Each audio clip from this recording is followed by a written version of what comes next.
池上彰と増田ユリヤの YouTube 学園。増田さんが特に激戦州でですね、この選挙結果に非常に大きな影響を与えるんじゃないかという人たちにインタビューしてきました。さあ、今回はどんな取材だったでしょう？はい。前回に引き続き、ミネソタ州で取材をしたんですけれども、いわゆるイスラム系の人たち、アメリカに例えば難民として来た人たちとか、そういった方たちがいらっしゃいますよね。で、その団体があって、ミネソタ州の支部のディレクターを務めているジエラニさんという方にお話を聞いたんです。で、この方はソマリアから来た難民の方なんですけれども、今までは民主党を支持してきたんだけれども、今回はそれをしないとおっしゃってるんですね。一体どういう理由なのかということを伺ってきました。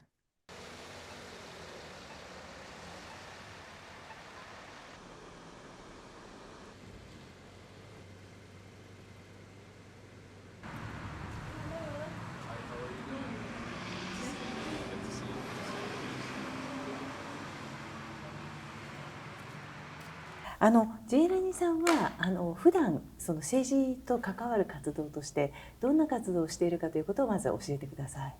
So I have two roles. The first role is I am the executive director of the state's civil rights organization that advocates on behalf of Muslims predominantly, but also other minorities called CARE, the Council of American Islamic Relations. That organization engages in politics, holding politicians accountable. But when it comes to elections, there is limitations to that work because of the government stature of the organization's title. Therefore, they cannot endorse a candidate or say vote for that person. But what we can say is make sure you go out and vote. So second role is I am now one of the founders for an effort that started in November of last year, 2023, and that was to use electoral politics to push the President Biden at the time against his pathway of a genocidal war in Israel. So we actually started here in Minnesota. November 1st, when he visited Minnesota, we started the Abandon Biden effort. We gave him a deadline for 1 week to call for a ceasefire, not to get a ceasefire, just say ceasefire. We felt that that's a very low bar. He would not even say the word ceasefire. And when he came and visited, we launched the campaign. That campaign now is all over America. And it's particularly focused on states that have what they're called the swing states. These are states that have significant amount of contention because the differences is very small. And we actually have Muslims in those states that will be able to determine the election. 実際にはどういう具体的にその後行動をなさったんでしょうか？ That's a very good question. What we did was we first held a conference where we invited leaders from these 7 swing states where the contention is there. We had a conference and we discussed, can we, with the Muslim vote, impact the presidential election in the United States?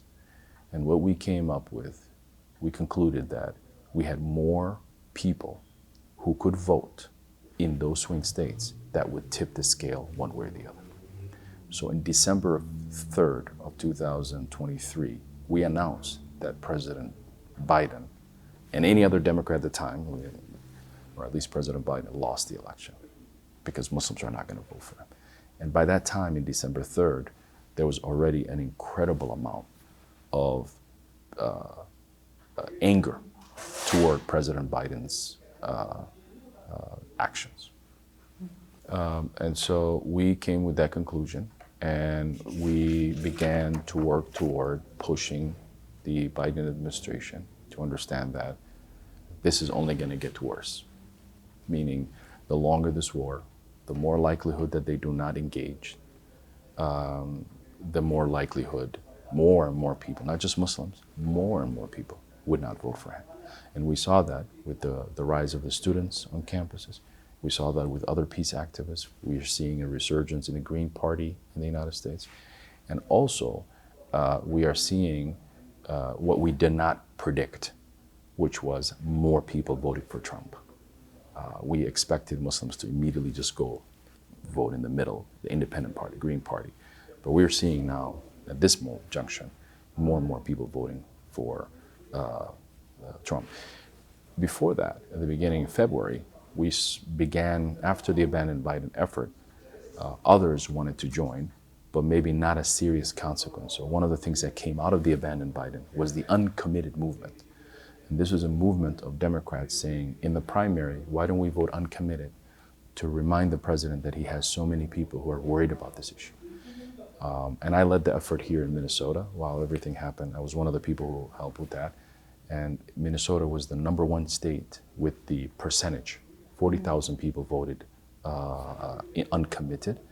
And that led the most amount of delegates to the DNC convention. 予期せぬことがいくつか起こったということだったんですけれども、例えばその中でバイデンさんを支持しないからといって、トランプさんを支持するという人が出てきたということに関しては、これに対しては肯定的に捉えているんでしょうか、それともやっぱりちょっとそれはまた違う意味で困ったというふうに感じているんでしょうか、そのあたりはどうですか？ Yeah, our abandoned Biden movement is more about punishing the Democratic Party for failing Democrats. And we had no intention of endorsing or supporting President Trump at all. We have not encouraged our community to support him either. However, the Democratic Party has refused to acknowledge basic principles. And the longer you stay the course, the more likely you're going to damage. And they stayed the course. And so now the damage is not that we may vote independent. There may be a large percentage of voting who are going to vote for Trump. And I think Trump said his team are thinking, they're seeing the polling and some of the numbers that this is significantly has changed. I think it's the anger level. But we believe firmly that a Trump presidency, if that is the answer, is completely the Democratic Party, President Biden, Kamala Harris, Tim Walz, are all responsible for that presidency.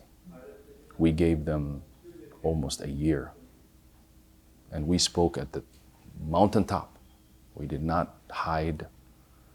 We gave them every opportunity to turn the course. And Muslims have found themselves being vanguards of pushing back against that. And that is why you see today in the independent candidate space, for the first time ever, Muslims are vice presidential candidates. That's a significant push that in the past, even the independent candidates did not believe that a Muslim vice president candidate may yield votes, may even yield support.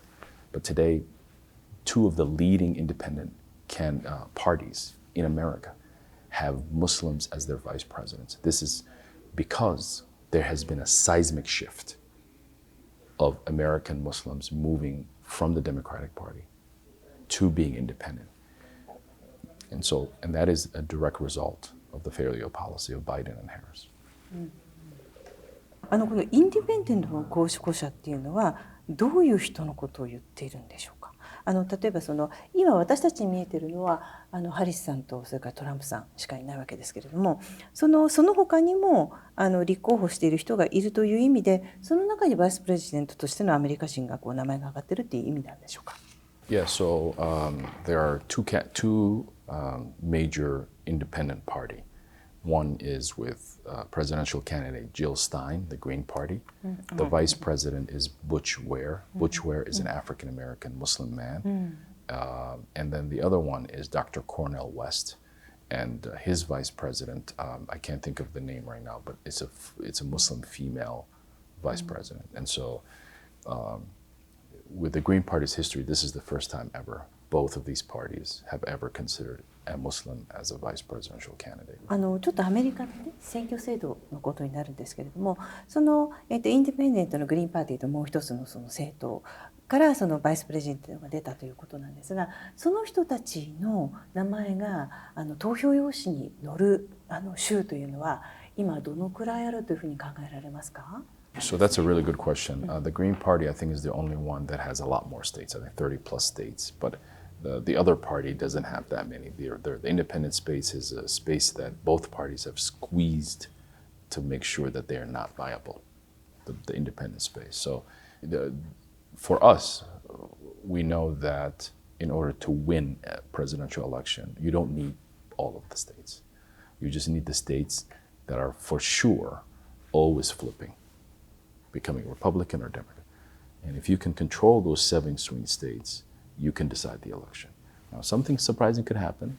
Some other states that we've never thought would turn this way may turn back. And so that is why, for our strategy, the independent candidate space makes viability in the states that they need our votes.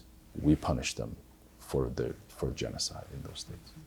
They're not mentioning that they may lose this election because of genocide, but they are going to lose this election because of genocide, no matter what they say.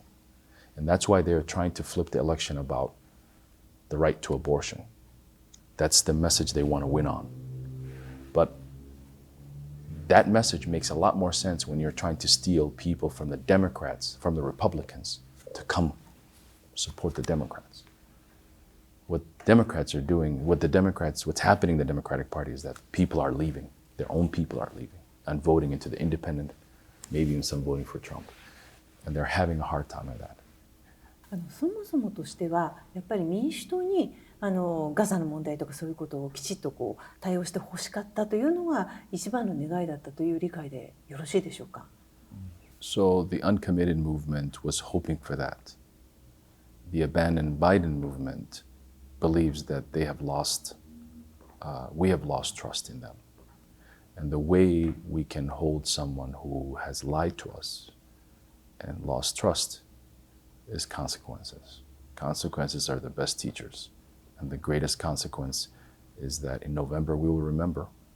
And this November we're not going to vote for them. Losing an election and causing even sometimes more harm in the next 4 years with a president that is unpredictable. But of all, genocide was something we could not swallow.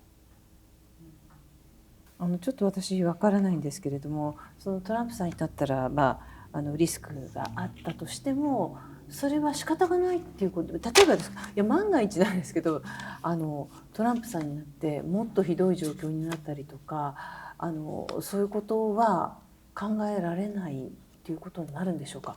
その辺の考え方というか、怒りがやっぱり優先するのか、それともどう言ったらいいんですかね。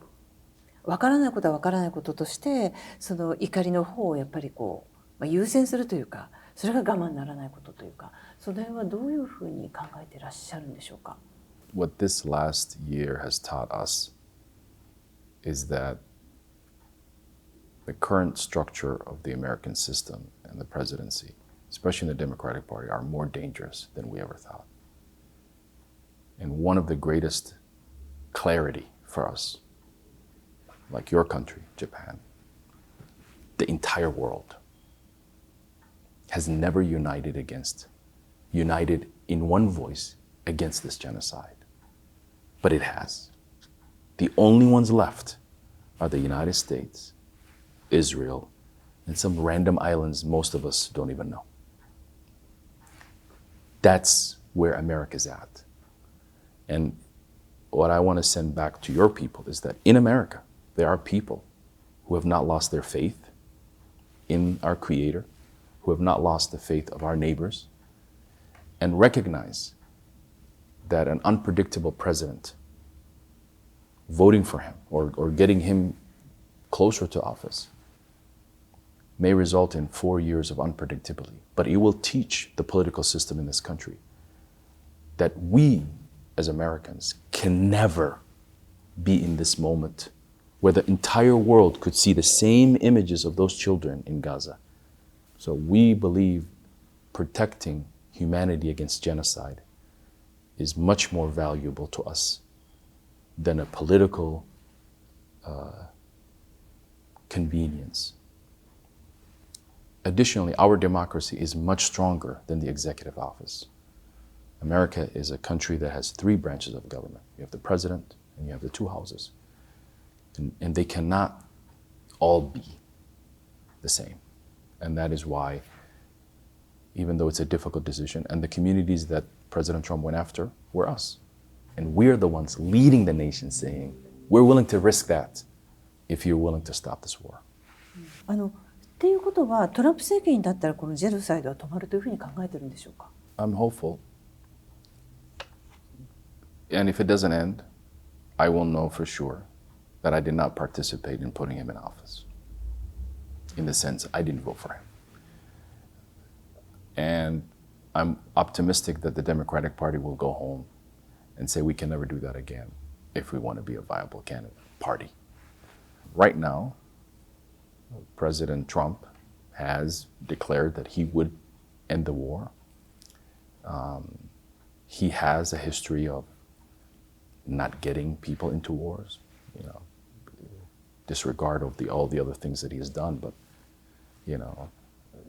that is a record that he has.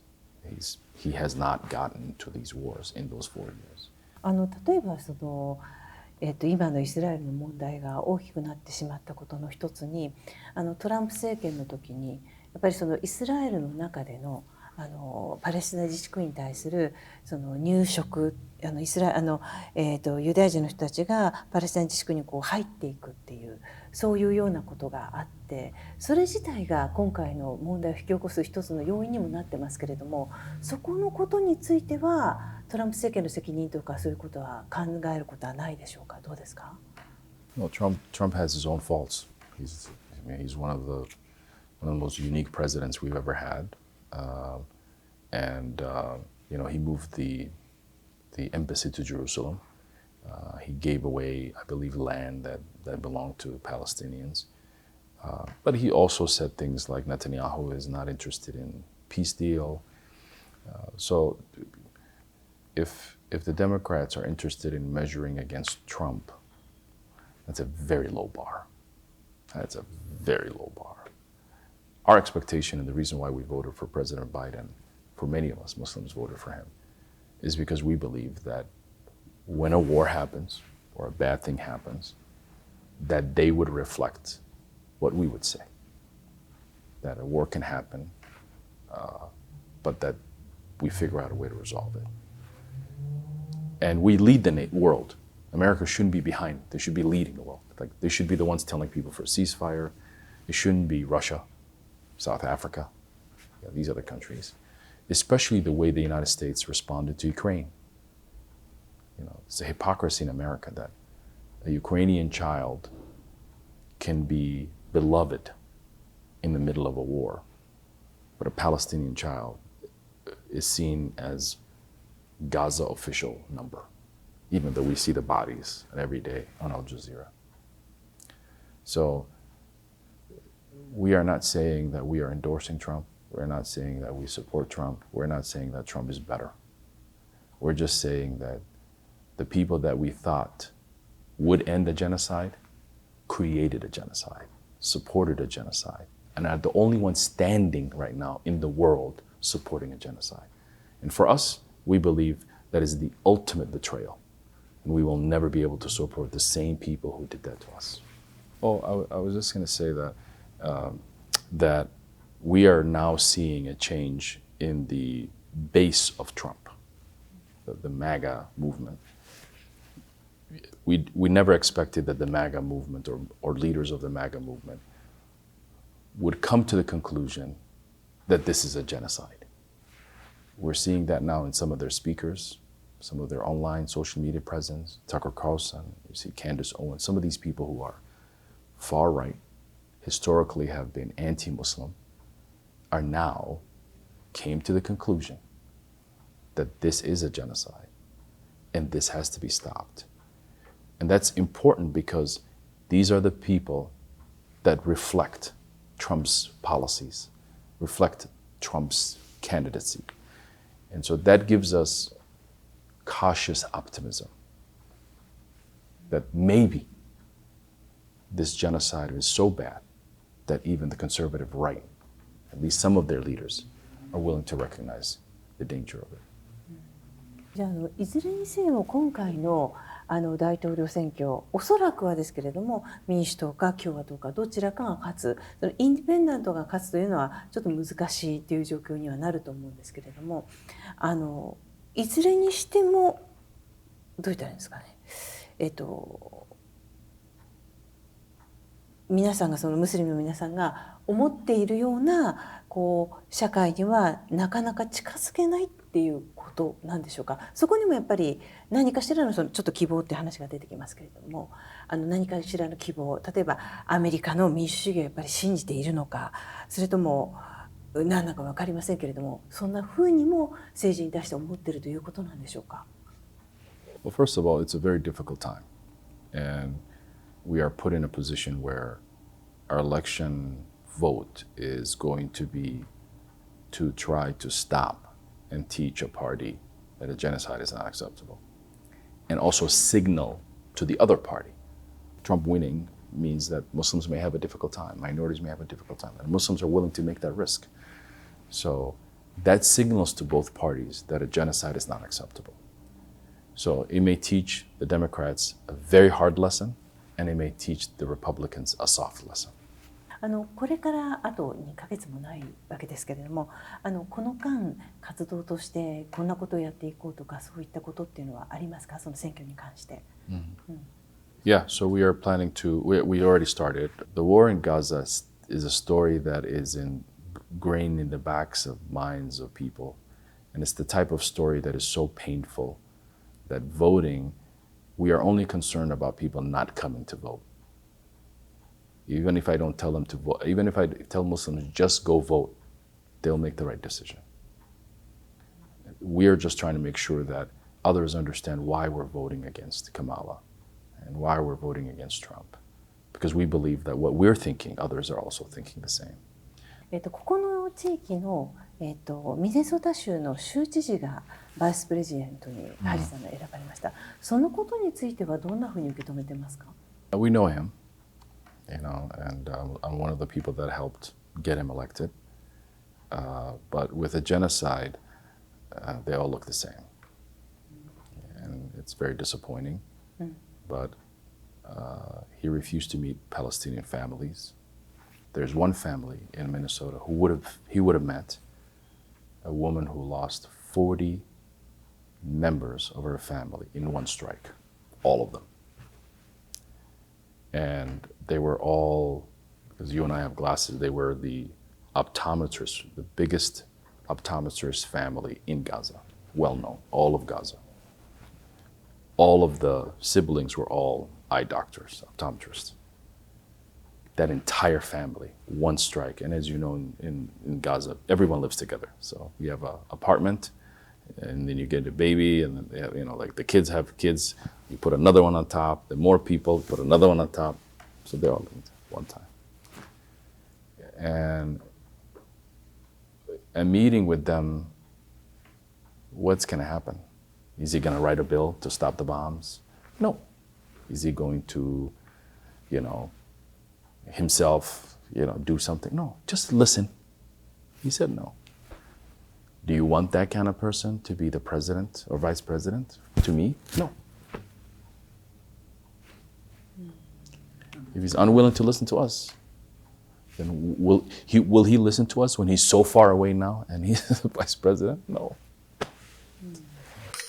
本当にアラブ系の人たち、あるいはイスラム教徒の人たちが、バイデンあるいはハリスにものすごい不満を持ってるっていうことがよくわかりますよね。この際だから民主党に教訓を与えるというか、民主党を罰したいんだっていう思いがひしひしと伝わってきたんだけど、だったらでもトランプが当選してしまうよ。それでいいのってつい言いたくなってしまうんだけど、それでもとにかくその怒りを表明したいという、こういうことなんだね。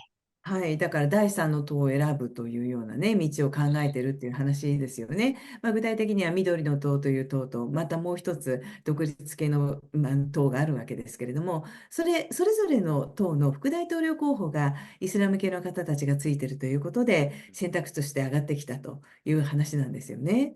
で、そうしますと、ただでさえ民主党と共和党が接戦になっているところで、民主党をこれまで支持していた人たちがそちらに逃げるということになると、どう考えても民主党の人たちには不利になる。じゃあ、アラブ系の人たちにとってトランプさんという共和党という選択肢がいい選択肢かどうかというと、またそこも問題があるっていう話じゃないですか。すごくこう苦しい立場にそれぞれ置かれてるんだなというふうに思いましたけれどもね。それからね、こうやってアラブ系、あるいはイスラム系の、意見を受け入れるよって、そっちに接近するとですね、だけど民主党を支持しているユダヤ人たちもいるわけだよね。ユダヤ票を失ってしまうかもしれないというリスクがある。これも民主党の苦しい立場だね。うん、ということは、つまりは、やはり民主党の人たちが積極的にパレスチナの人たちの問題に気持ちを寄せると、今度はユダヤ人の人たちの反発もあるかもしれないし、そこがまた共和党からの攻撃の対象になるかもしれないという、非常に難しい立場にある。それはやはり今、現政権が民主党であるということだからなんですよね。現政権に対する不満というのが、結局、ハリスを応援できないという、そういう動きになってるわけだね。だから本当にガザの問題、ハマスの問題、それからイスラエルの態度、これが本当に国際情勢の中でもそうですし、アメリカという国に大きな影響を与えてるんだなということが、この取材でよくわかりました。ね、いや、本当だよね。特にハリスが、意外に苦戦してるというか、前の勢いがなくなってきてるという、その状況が、こうやって現地の声で分かってきました。さあ、次回は今度はどんな取材なんでしょうか。ミネソタ州という州を、取材したんですけれども、そのミネソタ州から選出されているのが、今回の民主党の副大統領候補、ウォルスさんです。で、ウォルスさんは、ここの州知事をしているということで、人工妊娠中絶に対しては、これを認めるという方向の考えを持った州なわけなんですよね。で、その中でですね、もう40年もの間、やはり人工妊娠中絶に反対をして活動している方たちがいるんです。で、その方たちがどうしてそういう活動をしてきたのか、それから今回の大統領選挙についてどう考えているかということを聞いてきましたので、それをご紹介します。はい。YouTube 学園から新しい本が生まれました。歴史で読み解く世界情勢の基本。これを読めば混迷する世界情勢が見えてきます。チョコレートで読み解く世界史。チョコレートの歴史を知ると今の世界情勢もわかります。美味しい本ですね。はい、ぜひ味わってください。